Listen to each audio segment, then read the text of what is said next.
I am so glad you convinced me that the family car should be the Defender 110. It is so beautiful inside. It's so comfortable and it just feels indestructible. Yes, it really is. I've been waiting a long time for the new model to come out. The Defender 110, I'm telling you, it's my favorite car of all times. It's my third one.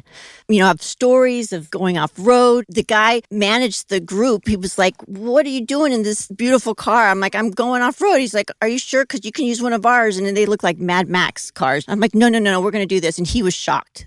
Wow. Well, it's great because the Defender has been reimagined for 21st century adventure, and its unparalleled off-road ability as well as its robust interior are invaluable whether you're headed towards uncharted territory or just a weekend of exploration. The Defender 110 tackles challenging surroundings with absolute confidence. The SUV conveys strength outside and in, featuring peerless technology like an intuitive driver display and an award-winning infotainment system. That's my favorite part, to keep you connected no matter where the journey takes you. Adventure is unique to everyone, and so is the Defender. Choose from the two-door Defender 90, the four-door Defender 110, or the larger Defender 130 with the ability to seat up to 8 passengers. You'll find uncompromising performance in all three. So pack up and go even further with the Defender 110.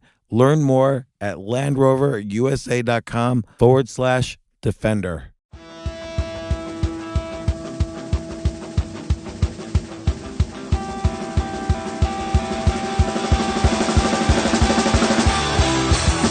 This is James Altucher at the James Altucher Show, and I have a very special guest today. But first, welcome to my co-host, Aaron Brabham. Aaron, how's it going? Man, I'm doing great, James. It's another beautiful sunny day in Orlando, although it's a bit chilly, only high of 63 today. But don't make me jealous. It's you know it's negative 3 degrees here in New York. So is it? I didn't even know that. Just James. rubbing it in. I know. All right. So James, look. You know, for all of your guests, I always know the name in the very least, if not, I'm very familiar with their work. But today, I was unfamiliar with your guest's name, so I had to do a little research. But I want you to tell your listeners who the guest is and why you decided to have him on your show. Sure. First off, his name's Hugh Howey. He's the best-selling author of the You series. Is a science fiction series, and there's something very unique about this series in that it was self-published. He had no publisher for it. He just basically uploaded his files to Amazon, published the book. As he explains in the interview, well, you'll see, it was his 9th book that he had self-published, and the book just took off and became this massive bestseller. He's made, 7 figures on these books. You know, he wrote an entire series and then another series after that. Ridley Scott bought the movie rights. And so 2 years ago, or 2.5 years ago, this guy was shelving books in a bookstore, making $10 an hour, and then choosing himself by, a lot of people want to be writers, but they get rejected by the publishing industry and they give up. He chose himself. He uploaded the files to Amazon. He published himself. And after the course of 9 novels, a book finally hit the bestseller list, and he quit his job. He's made his own career, and many people have done this. He's not the only one, and we discussed this on the interview. So it's really a fascinating way to choose yourself, and it's a vehicle that's open to anyone. And I want to tell you one other thing. I just came back from Amazon, where I was visiting their self-publishing group, and those guys, all they think about is how they can help writers self-publish more books, make more money. They're very writer-oriented, and it's just an excellent vehicle for choosing yourself, and Hugh Howey is a great example of it. Plus, by the way, he's an excellent writer. I mean, I highly recommend not only the You series, but many of his books.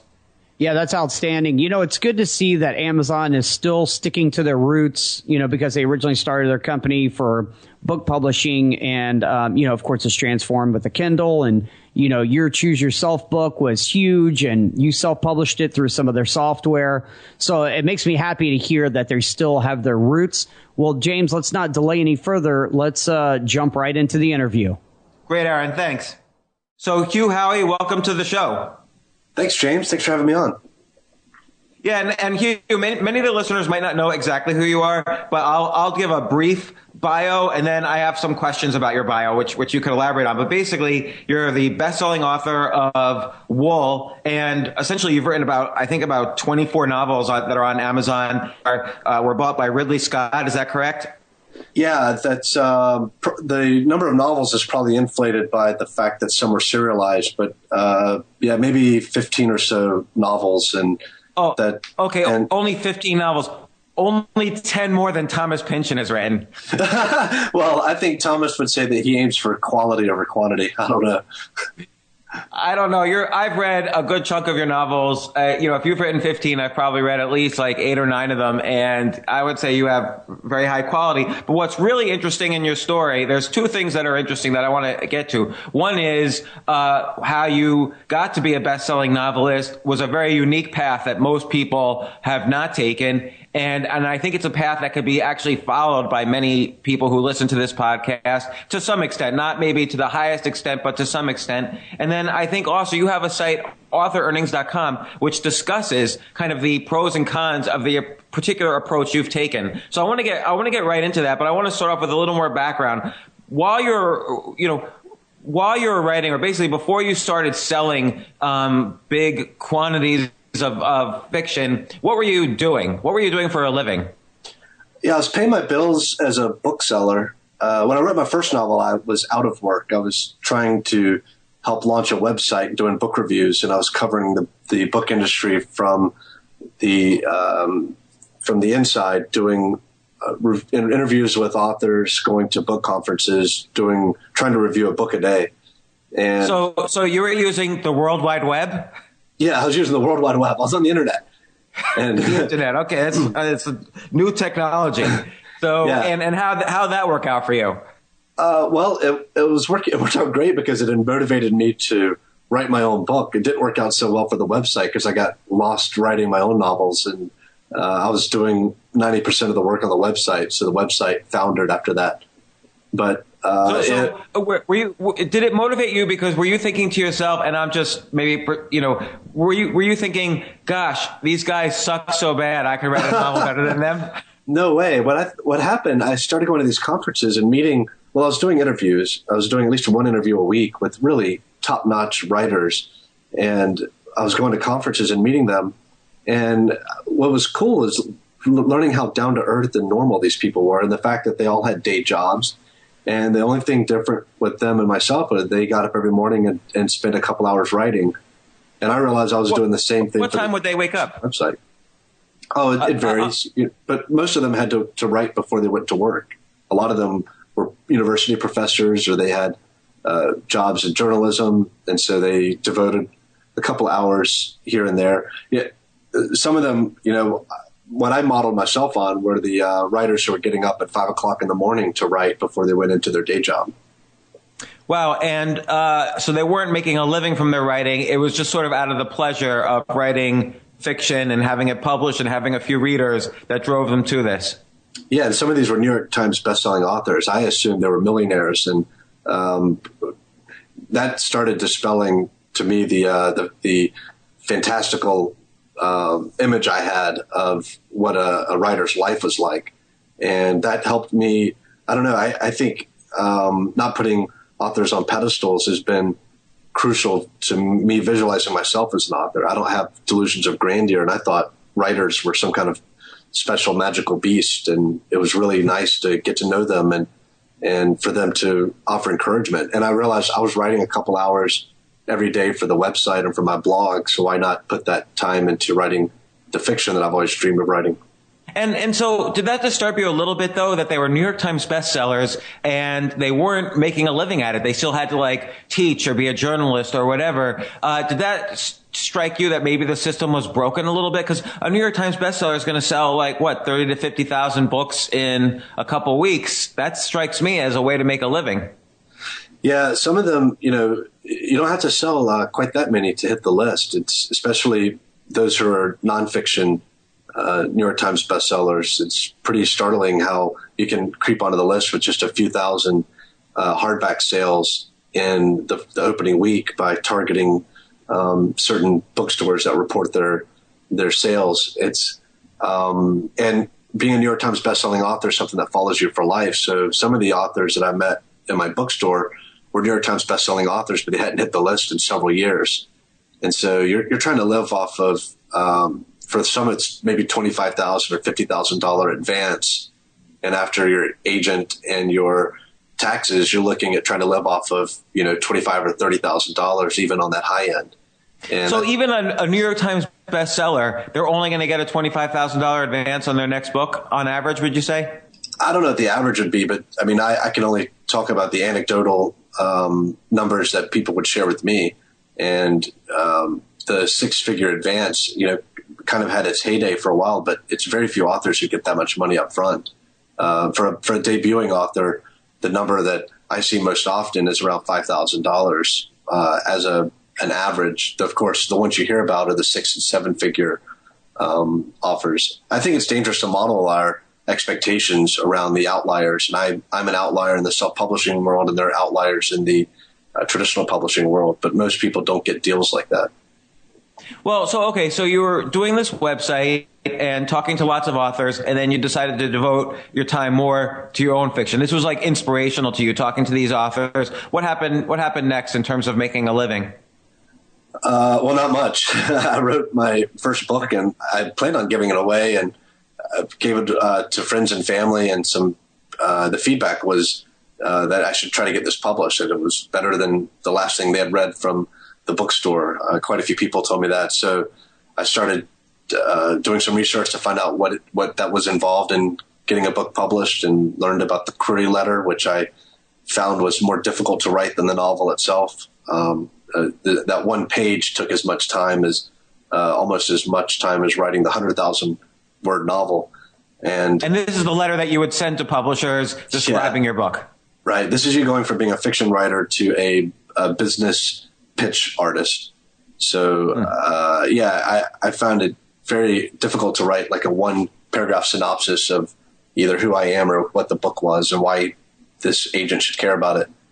So, but I did that for a few weeks, sent it to agents and to small presses that took unagented submissions. And I got 2 small presses interested. One made an offer that I was happy with. And I was shocked that someone was going to pay me money for this manuscript. It was very little money, but it was, I anticipated having to spend money to self-publish it. So, to kind of cut to where I am now, it went well, but I saw that the tools they were using. I'm sorry, Hugh, but what was the title of that book? Molly Fide and the Parsona Rescue. Okay, great. And then you continued to write a series on that. Yeah, when I published the second book, I had an offer from the publisher.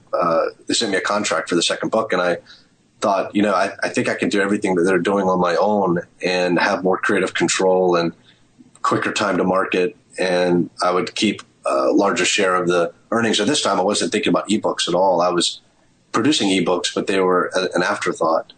And so, so what wasn't the publisher doing that you felt you could do? They were doing a good job. It's just I wanted to change small things throughout the process, and that felt annoying.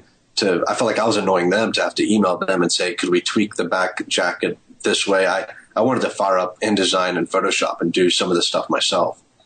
And it seemed to be quicker that way. And I was also doing a lot of research on which print-on-demand company to use and how to do the ebook, things that they weren't doing yet and with their publishing model. And I saw that maybe these were helpful avenues to explore. And then I was walking them through using Lightning Source to try to get Baker and Taylor and Barnes & Noble distribution. And I started thinking, man, I'm doing a lot of the publishing work on my own. Why not just take on a few extra things and like the editing and hire that out and strike out on my own, basically do what they're doing. So striking out on your own, of course, makes a big difference financially, because instead of getting, I don't know what your royalty was, but instead of getting, let's say, a 15% royalty, you could get 80, 90%, or Amazon has 70%. I don't know, how that financially affected you given the advances that you were getting from the small publisher, but I can't imagine they were giving huge advances either. No, they weren't. And it wasn't all financial, but it definitely paid dividends. I started within a year of writing, I was making at least $100 a month, which to me, I lived on a very small budget and never dreamed that people were going to pay for my writing. So having my cable bill paid by my hobby every month was pretty startling. And I think that was only because I was in control of it all. So Hugh, you wrote the first novel, you did it with a small press, and then what got you from writing like one novel to having this huge amount of novels and then making a living from it? Like, what were you doing? What changed? I think the biggest thing, I think this is the difference in the two methods of publishing now. I have friends who have published through traditional publishers who were given one or two books to hit it big, and if they didn't have a blockbuster, there were enough other up and comers for publishers to choose from that someone else was given a chance. And I was able to kind of ignore that the challenge of continuously writing books and selling them to publishers and just concentrate on the writing itself. I know that sounds counterintuitive. You would think that a self-published author would spend more time doing other things, but when I got busy was later in my career when I signed on with publishers. When I was working at a bookstore, I just spent my time writing the stories that I enjoyed and getting them out there and then moving on to the next one. I didn't worry about how that book was selling. I didn't spend a lot of time promoting it. I didn't care what the rankings or sales were doing on that book. My idea was I love writing now. I'm going to spend 10 years writing. And later in life, I might have 20 or 30 novels that I can tell people that I wrote and, set up a booth in a arts and crafts show or go to book conferences and set up a table. But, I wasn't going to make it with one book. I was going to have to write all the stories that were in my head and get them all available.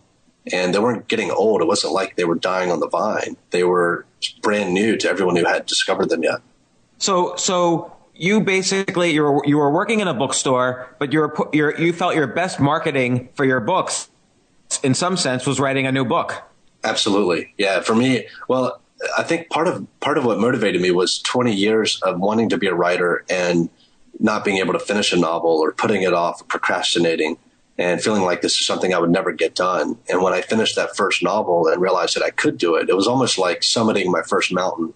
And I got so addicted to the high of being up there and feeling that sense of accomplishment that all I wanted to do was go climb another peak. I didn't want to go around the country showing people slides of my mountaineering exploits and try to be someone who spoke about mountaineering. I wanted to do it again. So my passion was writing, and it, I say this kind of with a lot of snark, but unfortunately I didn't get 10 years of writing in before things took off. I was just putting books out there, and I think within 2 or 3 years, I had about 5,000 books sold, which is what I planned to do in my lifetime if I was lucky, sell that many books. So you can see I had very low expectations this whole time. But then this one short story I threw up there took off and kind of gave me an opportunity to focus my efforts on this series, and the sales got to the point that I could quit my day job and really focus everything on my writing career. And this was Wool, right? Yeah, it started off as a short story. Well, it's interesting because you call it a short story, but it was about 70 pages, Wool 1. Yeah, I think it's 12,000 words. So when it's formatted by itself, it's about 40 pages long. I guess it's considered a novelette would be its technical term. And then so you wrote Wool 1 through 4, and then you did the Wool Omnibus, which is when I read it. It by that point, it had really taken off. I mean, your Wool 1 through 4 plus the Omnibus was like 1 through 5 on Amazon science fiction list. Yeah, and that was an unexpected benefit of having written it in parts. But the exposure of the series was, if you see one book in a bestseller list, it looks like every other title. It just blends in.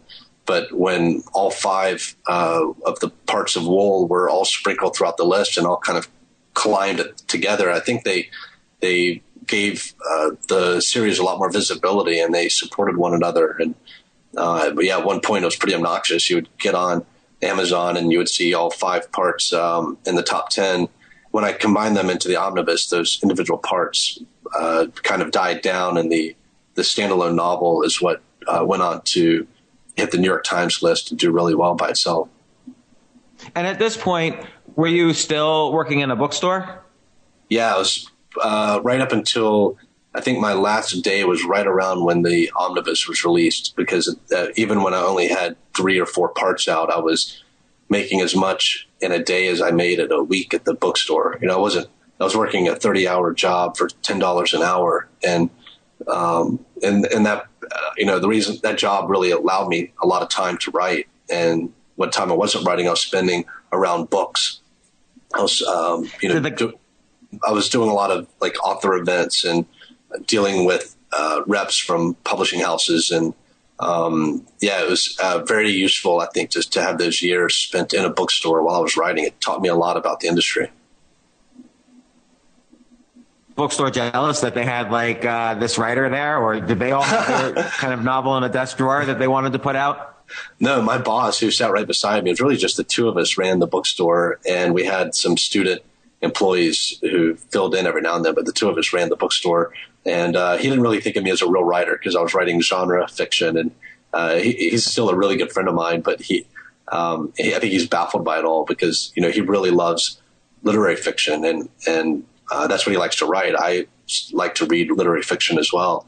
So we have a lot of the same tastes, but he did not like to shelve, science fiction or young adult up on the front shelves. And I was always fighting to get those books better placement. So yeah, we had a fun relationship. And I think when the series started blowing up, he was pretty baffled by it all. And then, so okay, the series started blowing up, and you quit the job to do this full time. What did you do with this new time? Were you writing more? Or were you dealing more with the publishing side of the business? I would say I was writing about the same amount. My day job was replaced with a day job spent answering emails and doing a lot of traveling, dealing with demands from agents and publishers and people who wanted me to come to conferences and a lot of social media interaction. My thrill with having a readership has been having something in common with all these strangers online. And so my use of social media has basically been to make myself available to existing readers. I don't really use social media to try to win over new readers. I just don't think that works very well. So I became really swamped with emails and contacts on Facebook and through Twitter. And I would spend a couple hours a day just handling those sorts of things. Wow, it's really the opposite of a lot of marketing efforts of writers, where they do use those, like a publisher will ask you, what's your social media platform like? Because they expect you to, the average writer to use the social media platform to sell books, but you were using it more to build community among existing readers. And I think that worked very well for you. I think it works better because it's disingenuous, I think, for a writer to tell strangers, you're going to love my book, or my book is great. Or maybe that just takes some kind of self-confidence that I don't have. But I think it's more effective to have a great relationship with your existing readers. And those are the people who are going around telling other people you should check out this work. I mean, I don't read books that are recommended to me from publishers and authors, people who have a financial stake in my decision, because I don't know what their I guess I know what their goal is. Their goal is to make money off me, and I understand that completely. But I would rather listen to my friends and family whose goal is to make me happy with a good book. And I think those are the people we listen to more. We trust friends and family and word of mouth more than we trust either a paid critic or the people who have a financial stake in that product. Well, it's interesting because after I became a fan of your books, I also found books that you would either blurb or mention. So, for instance, I really like the Marcus Shaky book, Brilliance, because on your recommendation, I never would have known about it. So that's really true. I wanted to get into kind of the technical details at this point. So, essentially, what was your writing schedule like at this point? And then just technically, how did you publish? Like what platforms you used and so on? How did you get your book out there? Books. Well, I'm more creative in the morning. I do my best writing early when my dream state, I guess, is still lingering. I find my vocabulary is a little more It's not that the correct word is always available. It's just that I use more creative word sentence structures early in the morning. And a lot of times I have to revise those things to make sense of it later in the process, which I do better in the afternoon. So, everyone has to figure that out for themselves. There's no right answer for when to write. The right answer is to find time to write. The people who are doing it wrong are the people who think they don't have time in the day to do it. Why do you think they think that, and then they watch 4 hours a night of TV? Like, what things did you have to eliminate in your schedule to find the time to write? Because you already had a schedule, so you had to eliminate something in order to write. Yeah, for me, I stopped playing video games and I stopped watching TV, and I was spending several hours a day doing those two things. So I'm still able to get as much reading done as I was before, and I just replaced some of my passive media consumption with my active media production. And I think we can all do that. It's just difficult to do. I mean, writing is a lot like dieting and exercise. It's something that we all wish we could do more of, and we have a hard time finding the willpower to do any of it. So yeah, there's really no answer to it other than you have to just buck up and stop thinking about it and dedicate yourself to it. And if you can't do that, if you can't write every single day, your chances of making it as a writer are really difficult. I think people don't realize the impact of, like, let's say you just write 500 words a day. Well, by the end of a year, that's 180,000 words. That's 2 novels. That's, which again, many traditionally published authors write like 3 or 4 great novels in their lives. Like, if you're writing 2 novels a year or more, it's enormous. People don't realize the impact of a little bit of a day, how quickly that adds up to something significant.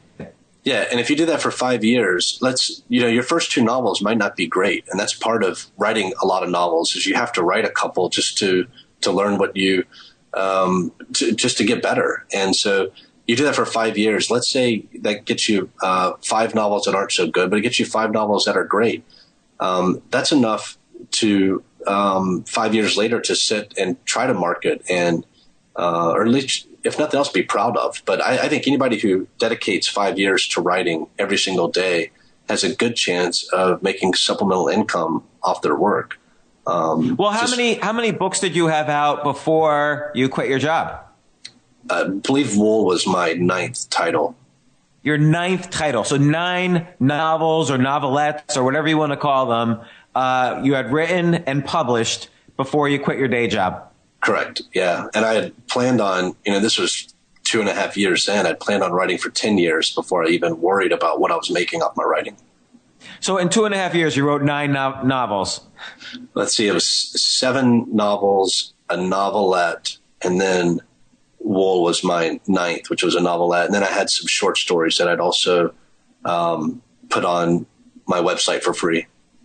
And just as an aside, I have to tell you, The Plagiarist and The Hurricane, I think that's the title. Those were 2 of my favorites as well. I enjoyed Wool, but I really liked some of your, your standalone science fiction, and The Hurricane was more young adult, but I really enjoyed those books as well. Yeah, I have a lot of people tell me that The Hurricane is my best work, and that was, I believe, it was my first or second NaNoWriMo book. That's National Novel Writing Month is something I recommend to anyone who wants to make a living as a writer, because it teaches you the value of writing every day. If you miss a single day, like you use 500 words a day as your goal, if you miss a day, you have to write 1,000 words the next day in order to maintain your pace.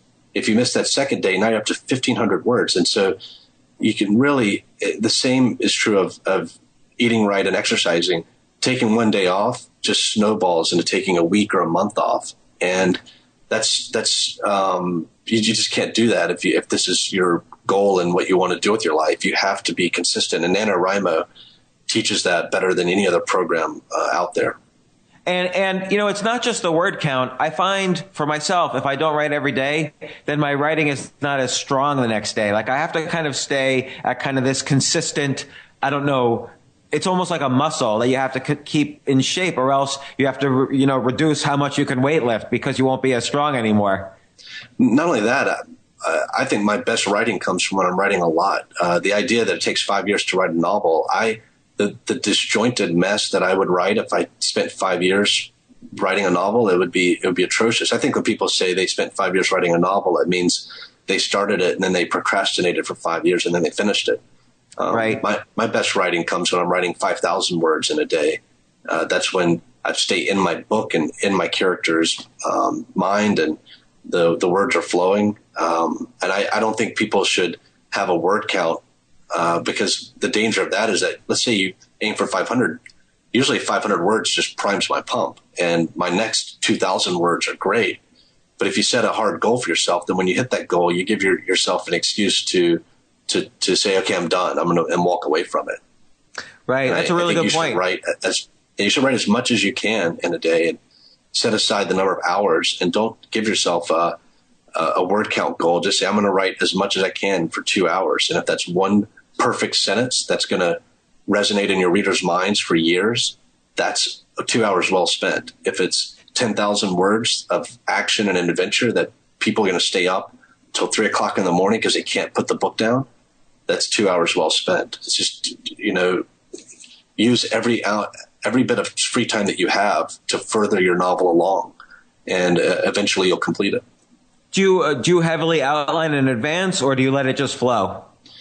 I do a lot of brainstorming to know my story in advance, but I don't write it. I make notes, but I don't write a heavy outline. And then I think the best method for me to get writing done is to daydream the next day.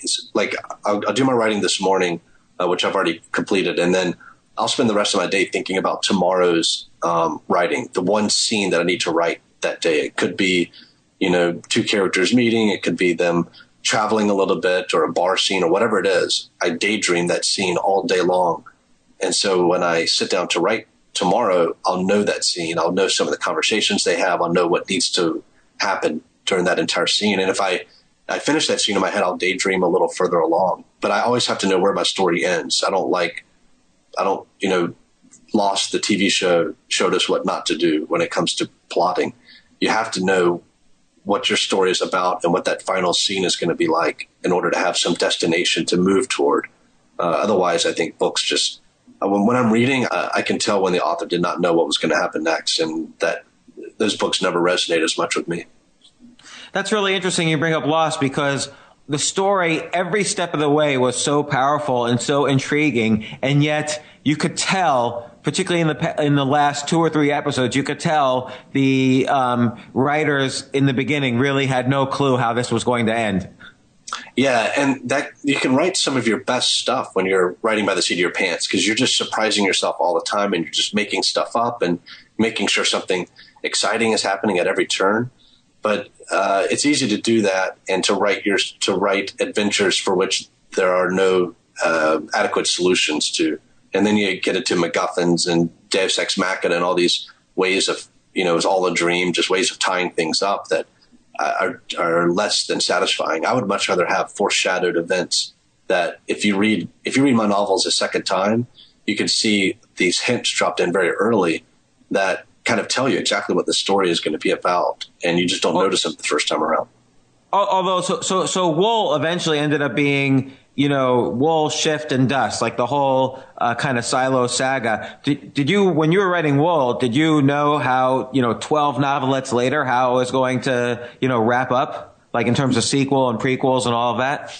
No, when I wrote Wool, that was the entire story. So I didn't have anything else that I wanted to write in that world. The only reason I went back and, if you've read the novel, you know that after that first story, there's really nothing left to write about those characters. So you have to start a new story in the same world about new characters. And that's what I did. I didn't really try to pick up with existing characters. I used the second book to transition to a new character who took over for the rest of the story. Right, and I think that's what made, in general, that it's like you built a world, populated it with characters, and every character really could have a story. Like you were shifting, character stories quite a bit throughout the whole series, and that allows even the fan fiction to be popular. So you have a lot of fans who have now written books within your world, and focusing on their own characters. Yeah, we have to, if we're able to invent one character, then we should have the freedom to move to other characters or to kill off characters and introduce other people in other parts of the world. It's just, I think we get so attached to our characters and we're so mystified by our ability to create them, even as writers who know we can do this. It still seems magical when you do it, that I think we get a little too attached to our characters. And I think for world building, it's helpful to be able to take that ability to invent people and invent crowds of them and jump around and flesh out the world a little bit more. And that also gives you the freedom to kill off main characters, which heightens the tension. I think we're getting spoiled in books and movies and TV shows where we know, a lot of dangerous stuff will happen, but nothing bad will happen to my main character. But once a show or a book shows that they're willing to do that, to kill the protagonist, that creates a lot of tension for the rest of the series. So let me ask you this. So let's say a listener has a book they've written, doesn't matter how many pages, 30 pages or 500 pages, and now they want to publish, but they don't want to go through the whole publishing route, and they want to move to self-publishing just like you did. Technically, what should they do? Like, what's kind of an outline of steps to get your book up and out there, like in the next week or two? Well, I'll tell you what I would recommend, and you should get a lot of other opinions, because everyone has, I have my own experiences, but other people would have their anecdotal evidence and their own biases. But I think there are three formats to concentrate on, and I prefer using Amazon services for all three because they're tightly integrated, and I see Amazon as being the bookseller, best and number one bookseller in the world. So it's where I want to focus all my efforts. For the ebook, I focus on KDP, which is the Kindle Direct Publishing. All three of these services, by the way, are completely free. Everyone who has an Amazon account already has a KDP account. You can use your same login and password for buying stuff on Amazon to log into KDP and upload your first book. For print books, I use CreateSpace. There are other print-on-demand books that have better distribution into bookstores like Lightning Source, but CreateSpace is tightly integrated into Amazon. It shows up quicker. There are no fees for setting your book up. The copies you order for yourself are very inexpensive. Your proof copies are inexpensive. You can even do a digital proof online and not pay a penny to produce your print book. And then ACX, which is the Audible format, is also a company owned by Amazon. And what that does is it populates your Amazon product page with three different formats, makes it look a little more professional and gives the reader options, and also shows the ebook as being a discounted price from the print book, which is very helpful.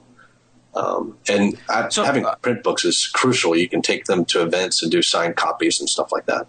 Yeah, so I'll just add, so I've self-published. I've traditionally published 5 books, and I've self-published about 5 books, and I use the exact same 3 parts of Amazon. So CreateSpace, Kindle Direct, Audible. I didn't always do audio, but I found, again, populating that page makes the book look more professional. And actually I found, I kind of write more self-help or personal improvement. I found that I was getting a lot of sales through my Audible book that I did not expect. I was surprised. Are you doing your own readings? Yes, I'm doing my own readings, and I do them completely unabridged. I can't really read off of a page. I get a little bored. So I just kind of riff while I'm reading my book. Oh, that's cool. See, I love your Facebook posts, your blog posts. I think they're really useful. So knowing that you're creating that sort of content for the audio format, probably the first thing I look up after we get off the air here. Did you do your own readings for Audible? No, I've done one only because they asked. It was an autobiographical piece that I did for the Kindle Worlds program in Kurt Vonnegut's world. My wife and I went up to New York, and they put us in a booth, and we did the audio for that. She did Montana Wild Hacks parts, and I did my autobiographical parts. That's great. Did you just out of curiosity, did you use John Marshall Studios? I may have. It was Brilliance Audio set it up, and I think it may have been John Marshall's near Times Square, just a little north and west of Times Square. Yeah, that's who I use as well. That's who I think Harry Potter used their facility as well, and Bill Clinton used their facility. Oh, So I did. Yeah, I remember seeing his work on the wall there when you walk in.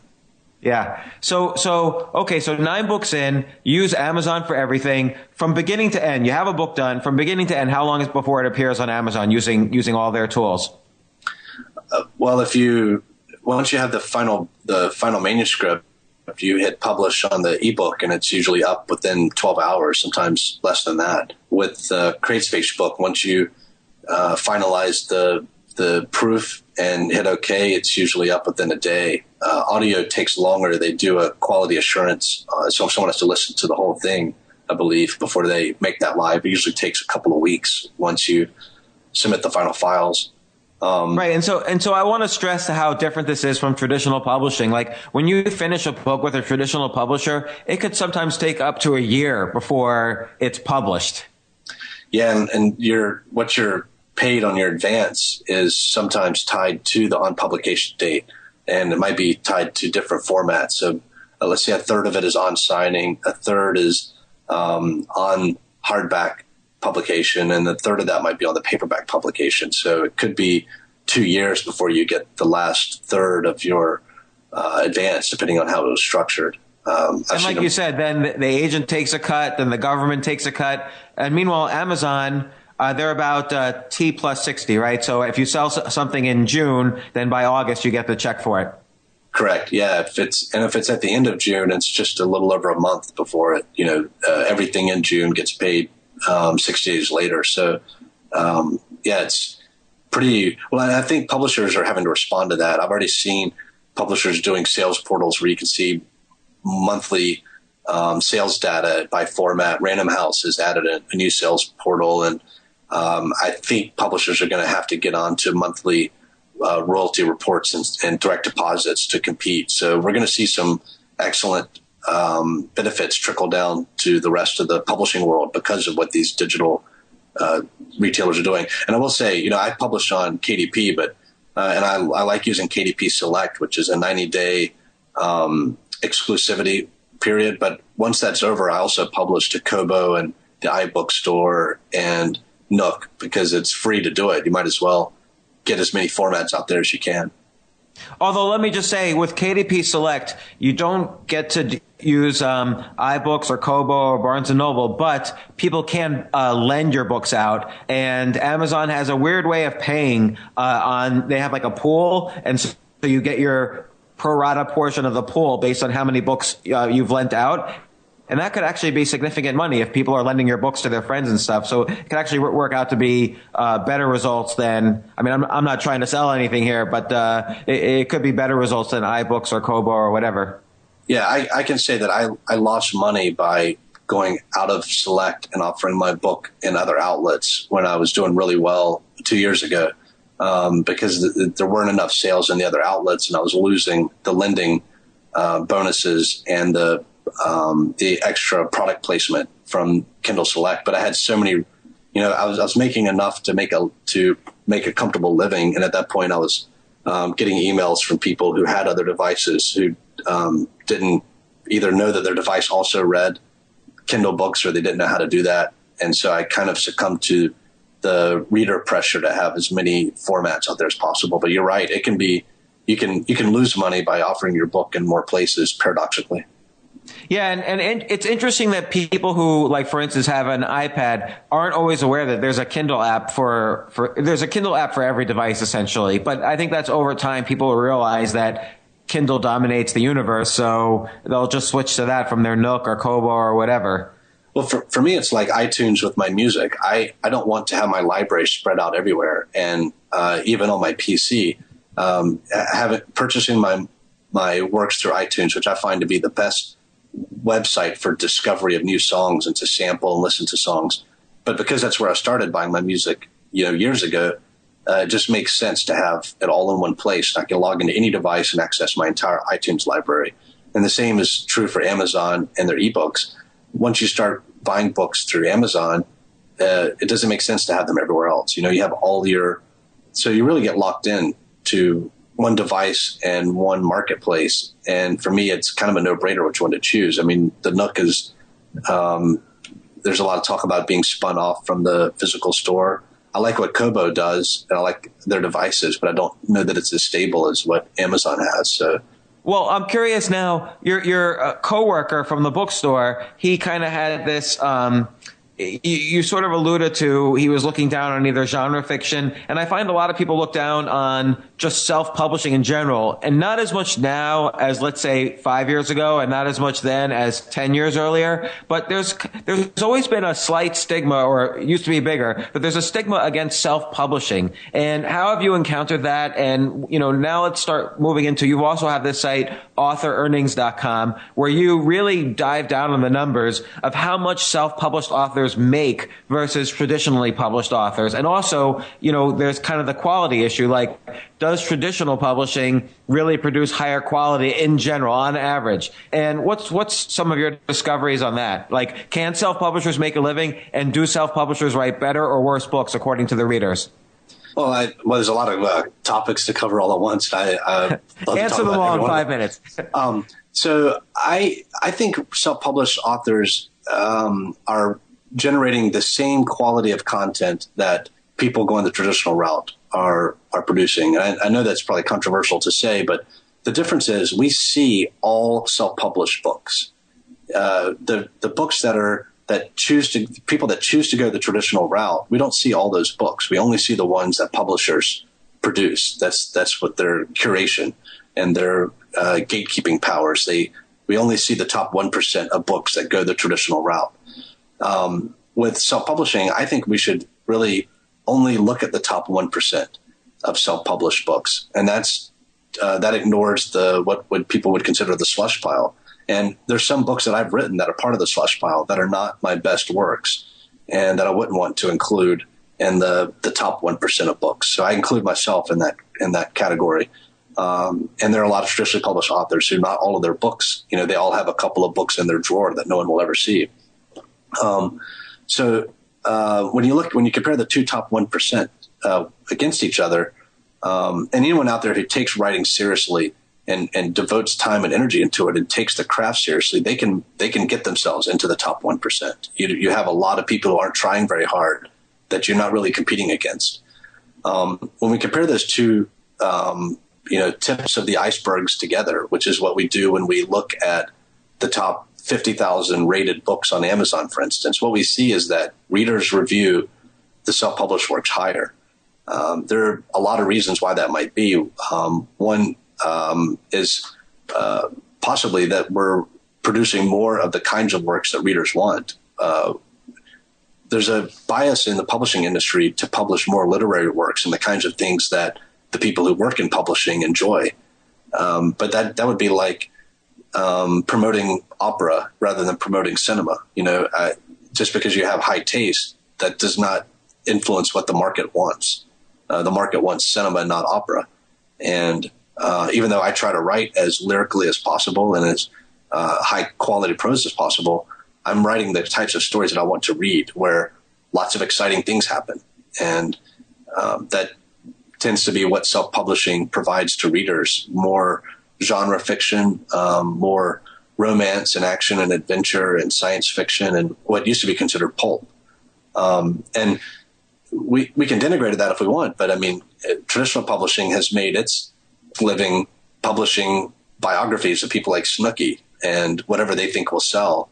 And for some reason, in the nonfiction categories with self-help and religious texts and other things, they are willing to cater to reader demand. But in the genre works, it just does not seem like they are willing to output as many works a year as those readers will consume. Right. So in terms of money now, let's say, what would you say is the kind of comparison between the top 1% of traditional versus self-publishing? As you mentioned, you're an outlier, but can one make a living from self-publishing, in your opinion? Yes, you can. There are several reasons why you can. One, now you have much higher royalty rates with self-publishing. You're talking 70% for digital versus 12.5% off the list price. So if you're self-published, you make 70% of what the book sells for. If you're traditionally published, you're going to make around 12.5% of the list price. People will say that 70% of the market is still print, which I think is not accurate. But even if that is true, that 70% is not what the author is making. The author might make 12% of the list price. The retailer and the publisher make more on the sale of the book than the author does. So you're not giving up much when you self-publish on the print side, but you're gaining a lot on the digital side. And what we saw when we compared the top 50,000 books on Amazon were the self-published books were earning more in that daily snapshot for self-published authors than traditionally published authors were making. Is that per author or across the whole group? Well, it's an average earnings per author. So and then we also broke it down to how much authors were making in each bracket. And from the outliers, which were dead even, the people making seven figures, all the way to the people making a few $1,000s a year, where the self-published authors vastly outnumbered the traditionally published authors. In every one of these categories, self-published authors were doing better. It also turns out that Amazon appears to be making more money from self-published authors than from traditionally published books. So, yeah, the results were pretty startling. And that must be why Amazon has so little friction between, as you mentioned, it's all of their services are free to the writer. Like, it's a very writer-friendly environment. It's massive because when we think that 70% royalty is outrageous, but it's really a really fair rate when you think about it's not really a royalty. It's a distribution agreement. We're providing them a finished product that they only have to list and put on sale and handle the transaction side. They're not doing editorial. They're not handling cover art. They're not doing print distribution and all that stuff. That's what publishers do. And so they pay the author a royalty. What Amazon is paying you is similar to what a bookstore pays a publisher to carry a book. And at my bookstore, we typically got a 40 to 45% discount off of a book's retail price, which means we paid 55 to 60% to the publisher, and we had to warehouse and staff and sell the physical book. So what Amazon's doing is they're taking a finished product and charging 30%, where we used to charge 40% for a digital book versus a print book. So it's a very fair transaction, very sustainable. And it's a higher rate than they're paying their traditionally published books, where they might only make 10 to 20% per sale of a book. And I think it might be a lot less than that. Now, are you ever disturbed by the fact that self-published authors don't make it into the bookstores? Because, for instance, at least for most authors, most self-published authors, Amazon doesn't offer the return policy that traditional publishers do. You can make it into bookstores if your book does well enough. I mean, for the outliers, bookstores will carry your print-on-demand books. I've seen this personally, and I know other authors who aren't near my level of sales that are seeing their books show up in bookstores, and they've had success getting their books into Barnes & Noble. I've got a friend who's done several signings in his area in Barnes & Noble, and it's been very well supported by them. I think this will change. I mean, we're very early in this process, but I would not be surprised to see CreateSpace do some sort of pooled marketing where they would have sales reps and view their CreateSpace books as their own in-house books, and they would go to bookstores with a catalog and say, hey, these are our top sellers. This is the book we're most excited about that just came out. These are the books we think you should carry, and basically do what publishers are already doing and offer books returnable and just eat the cost. I don't think they'll actually return the books to readers or to writers. I don't think they'll ding their accounts. I'm not sure how they'll work that, but my guess is that they can be profitable and eat the returns the way publishers do. Well, again, I find Amazon to be incredibly writer-friendly. So when they have to make a decision that's either for the writer or against the writer, they usually make that decision for the writer, even if it hurts their immediate bottom line, because they're looking at this long-term. They're creating a long-term ecosystem for all writers. So I think that helps the writer. I've seen this over and over again with Amazon and we read their clauses and we read what their lawyers wrote and everyone freaks out. But when you deal with the people at Amazon, they make common sense decisions and they ignore their contracts, and they'll say, look, this is what makes sense. And every time they've had to make a decision like that, they've made it against their own best interests and for the writer. And I'm baffled by that because, I've also worked with traditional publishers, and it doesn't work that way. It's also the only company that's ever called me to say, and this is before I had this level of success that I've had, but called and said like, hey, what can we do better? Just as a random survey sort of thing. And I know a lot of authors that they've called like that, and they bring in to look at new products and systems and say, what can we do to improve this? And I think, sorry. I just want to mention. So just 2 days ago, I was at Amazon and I met every single division of Kindle and CreateSpace and so on. And I was astonished how humble they were, and every group asking, what can we do better to help you? And it was really great to see that in action. Yeah. Well, it's what's amazing is self-published authors know a lot about marketing and a lot about their readership. And I think this is something that publishers, the New York publishers, should really tap into. They should really contact their writers and say, hey, what are you noticing? What can we do better? They should really pool those resources. It's an unbelievable tool at their disposal, and Amazon's taking advantage of that, and other publishers should as well. They're already doing that in the marketing side. When you sign a contract with a publisher, there's this assumption that if you're with a big publisher, they're going to handle everything for you. But the first thing they'll ask, as you mentioned earlier, is how big is your social media platform? How many Twitter followers do you have? How are you going to sell your book? And I think that'll surprise a lot of aspiring writers when they get that first contract, that their publisher is asking them what they're going to do to sell the book. And but that's the reality. They have to leverage the muscle of all of those authors in their stable, and they can do that as well for market research as well as they do on the actual sales and marketing side. So why did you decide to do this author-earnings.com? Like, what was your goal with that? And because it was a lot of work. I see you put a lot of work into analyzing the data. Yeah, it's been a lot of work and a lot of money hosting the site and getting things put up and formatted. My motivation has been the same for the last several years.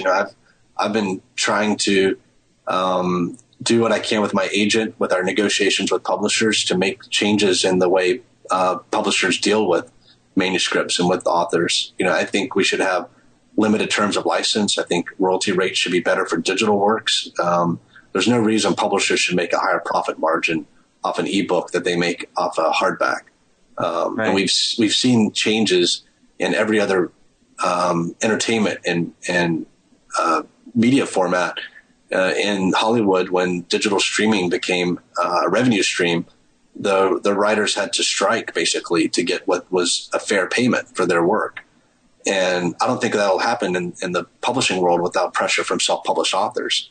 Because right now publishers just don't compete with one another. They compete on the size of advance, which the differences there are small. They go to auction and they'll have a competition there, but their contracts are boilerplate and they resemble each other too much.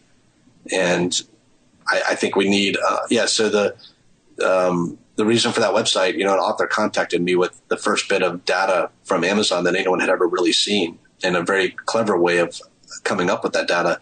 And I saw this as being really hard proof of what I'd already seen anecdotally for years. If you're in the trenches, this matches everything that you're seeing from authors on both sides of this equation. Dissatisfaction from traditionally published authors and complete befuddlement from self-published authors who can't believe how much money they're making, whether it's several $100s a month or hundreds of thousands of dollars a month.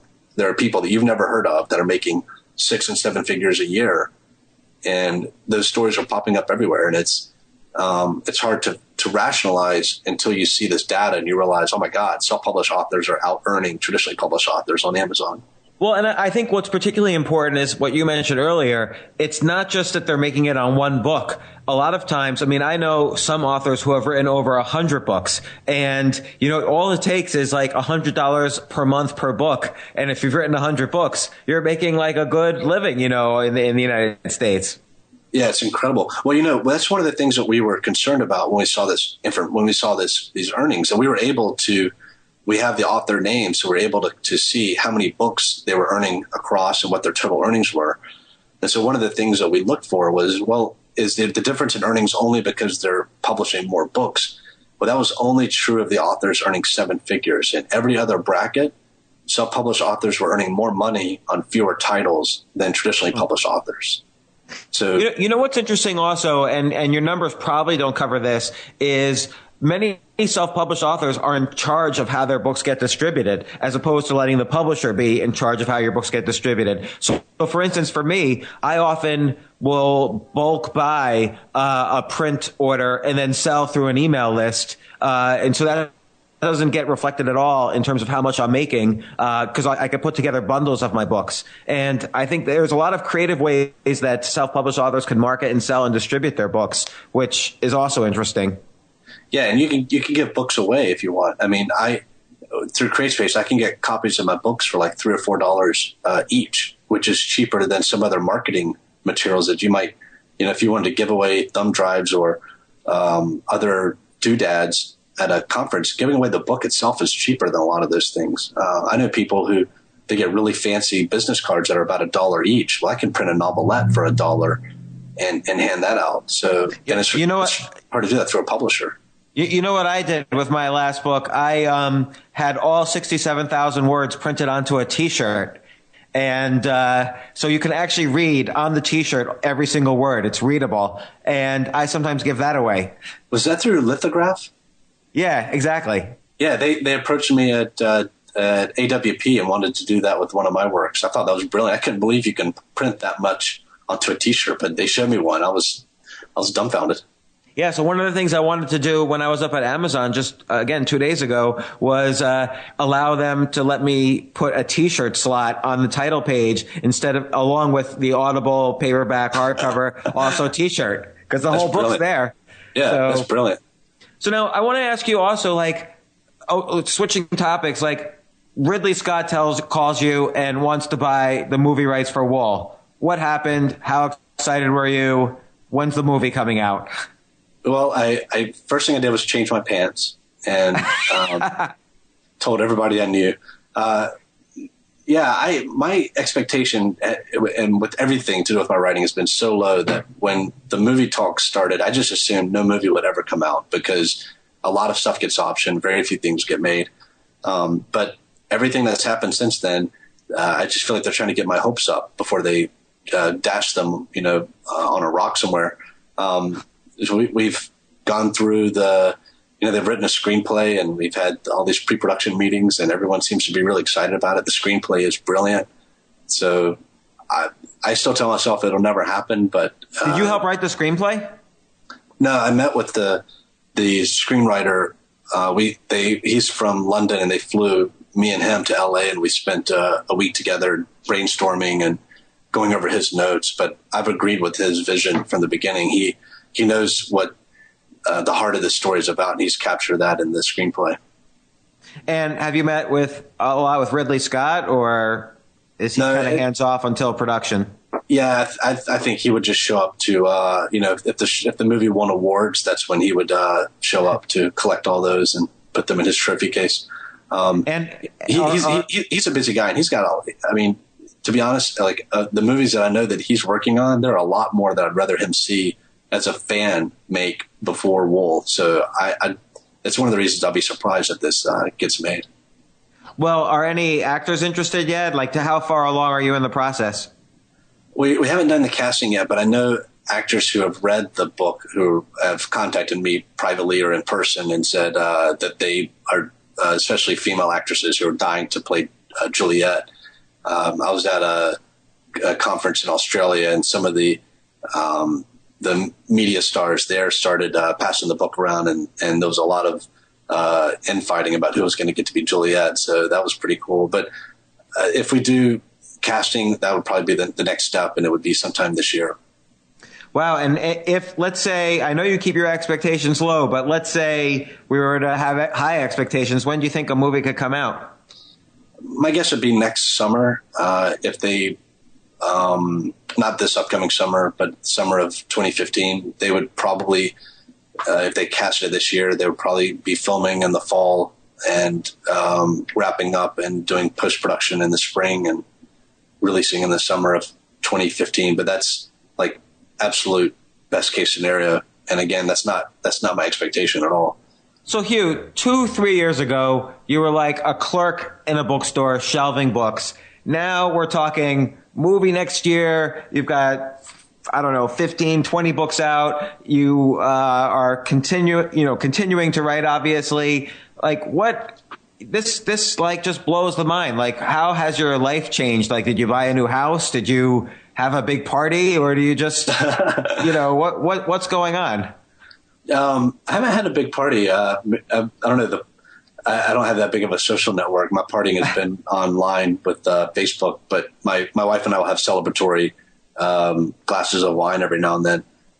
We had to buy a new house when we moved from North Carolina to Florida. My wife took a new job, and we upgraded. We living in a 750 square foot house in North Carolina, and we upgraded to a 900 square foot house here in Florida. Wow, a 20% improvement.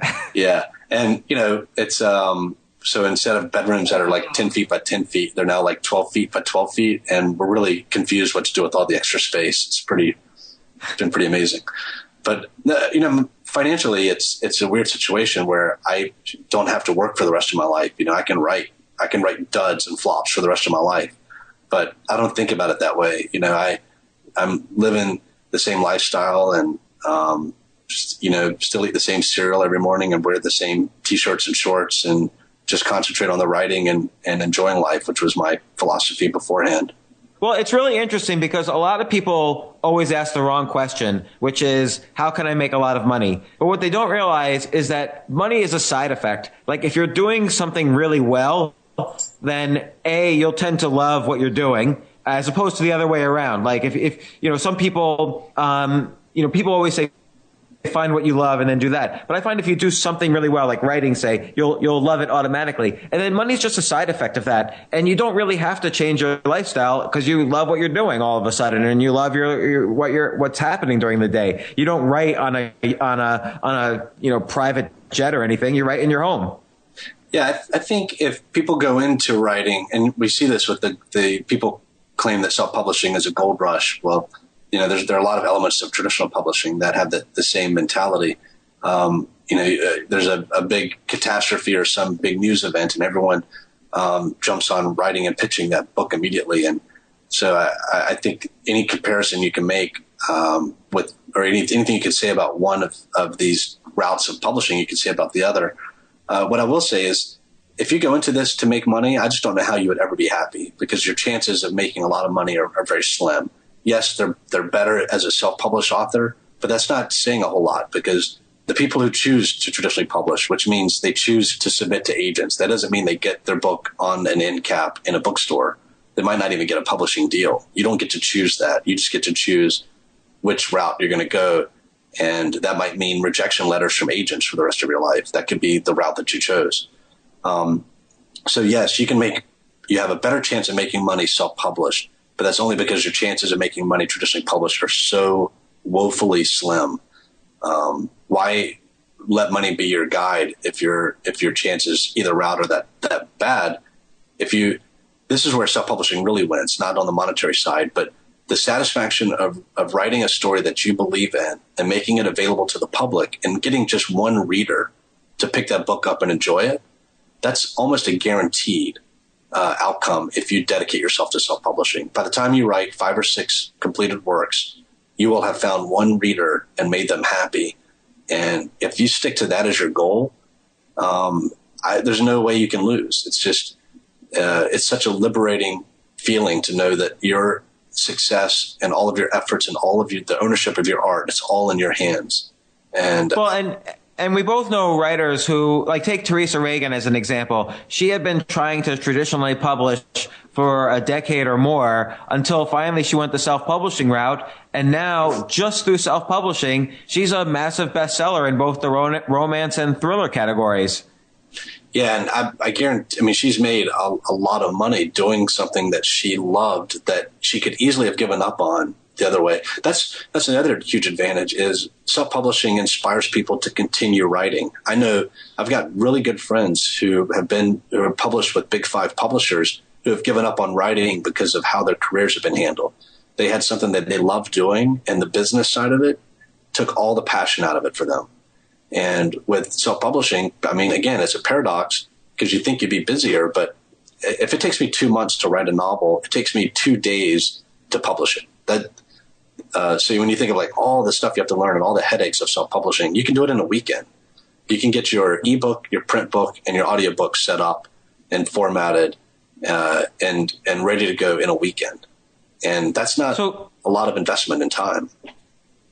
No, it's been really amazing for me as well. I have to say it's changed my life. And this is after having traditionally published, I published with HarperCollins, with Penguin, with Wiley, 5 different books, and self-publishing has been amazing for me. But what are you working on now? Like, do you work on like a bunch of books at the same time, or do you focus on one at a time? Like, what's your next bunch of projects?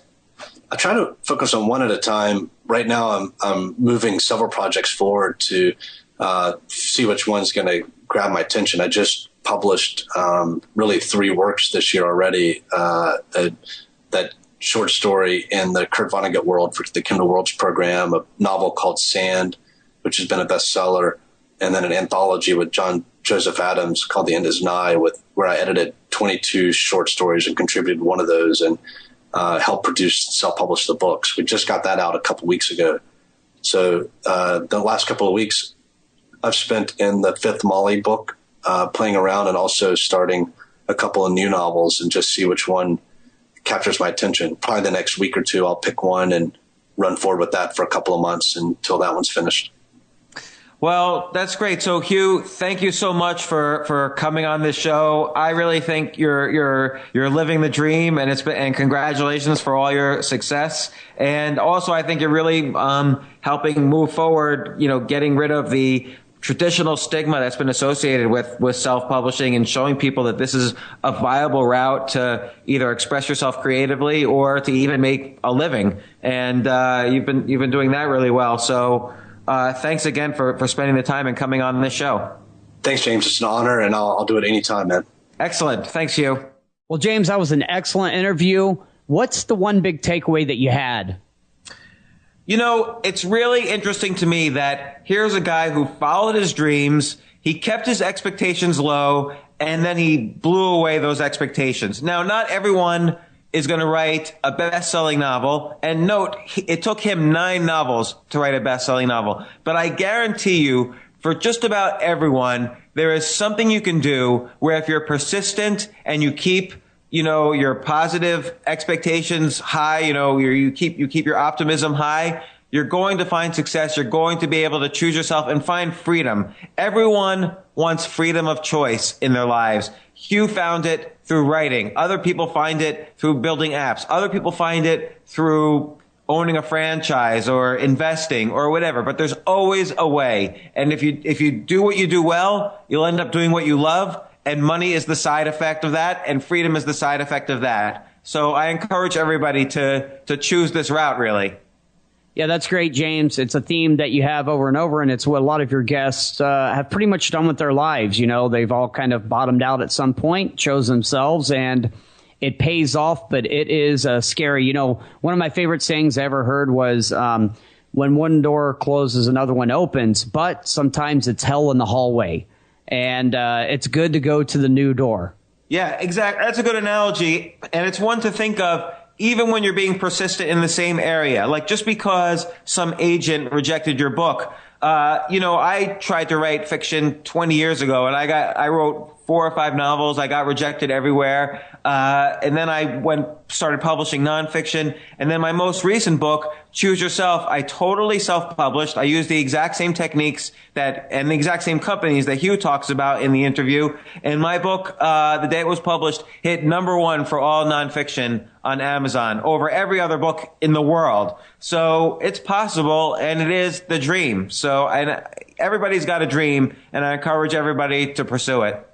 That's awesome. And one more note for the listeners out there. We talked about doing the Ask Altucher segment, where it's a daily podcast, about 10 minutes long. We've recorded a series of those. We're just doing the technological ends of it right now, but we should have those up in the next couple of days or so. And it's the chance for all the listeners out there to ask you a question, or go to your Twitter, which you do a Q&A every Thursday. What is it, between 3:30 and 4:30? I forget the exact time. Yes. Between 3:30 and 4:30. And your Twitter handle is at James Altucher. Is that right? Yeah, and people ask me anything. You could ask me about relationships, divorce, hate, anger, anxiety, fear, startups. People ask me anything. I answer on the spot. But now, Aaron, now that we're doing this Ask Altucher, we'll be able to also take kind of the best and most interesting questions and expand on them further. That's outstanding. And also, you can also email James. You go to the email address james@stansberryradio.com. That's james@stansberryradio.com. I hand select these. I'll ask you one a day. We started it. We'll get them up and running real soon. So please, we encourage everybody to do that. And James, another phenomenal podcast. I know your guest lineup that you have coming up. It's spectacular. I'm really looking forward to these, and I hope everybody else just hangs in there and keeps listening. Honestly, I can't believe some of these people said yes to coming on the podcast, some of the guests that we have coming up. But it's really, I'm excited. I'm excited to talk to some of them since some of the interviews haven't happened yet. Yeah, absolutely. All right, James, well, another spectacular show, and we'll talk to the listeners soon. Thanks, Aaron. Stansberry Radio is a purely public broadcast and is not intended to be personalized financial advice for any individual specific situation. Each individual's financial situation is unique, and Stansberry Radio should not be relied upon and or considered as personalized advice. Stansberry Radio is not licensed to render personalized advice and should be considered simply the public opinions of Stansberry Radio and its guests. Recommendations on specific financial securities are not intended to address any listener's particular financial situation. These days, we're all investors, trying to be smart with our money despite our worst impulses. But at iShares, we believe that deep down inside of every investor is a better investor. One that's just waiting to be let out. Explore iShares ETFs and insights and let your best investor out. Visit iShares.com for more information.